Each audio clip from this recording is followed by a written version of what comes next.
আমি যখন ফ্রি থাকি বাড়িতে তখন আমার কাছে কেকের অর্ডার আসে না। আর যখনই কোথাও ঘুরতে যাই বা আত্মীয়ের বাড়িতে বেড়াতে যাই তখন আমার কাছে ভোরে ভোরে কেকের অর্ডার আসে।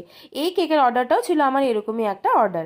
সেদিনকে আমি বিকেলবেলা একটু বেড়াতে গেছিলাম আর তখনই ফোন আসে, স্যার আমাকে ফোন করে বলেন যে ওনার একটা কেক লাগবে, ওনার রিলেটিভসের এঙ্গেজমেন্ট আর এঙ্গেজমেন্টের জন্য একটা এমার্জেন্সি কেক লাগবে।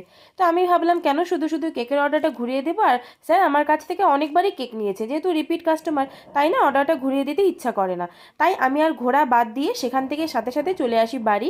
বাড়ি এসে আমি এই কেকের কাজটা শুরু করে দিই। তো কেকটা খুবই সিম্পলের মধ্যে রেখেছিলাম।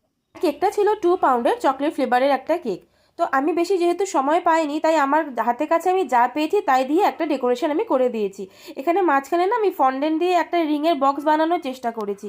তোমরা জানাবে তো কেমন হয়েছে। আমি না এই ফন্ডেন্টের ওয়ার্কে খুবই কাঁচা। যদি ভিডিওটা ভালো লাগে অবশ্যই একটা লাইক করে দিও, আর যদি নতুন হয়ে থাকো সাবস্ক্রাইব করতে একদম ভুলবে না।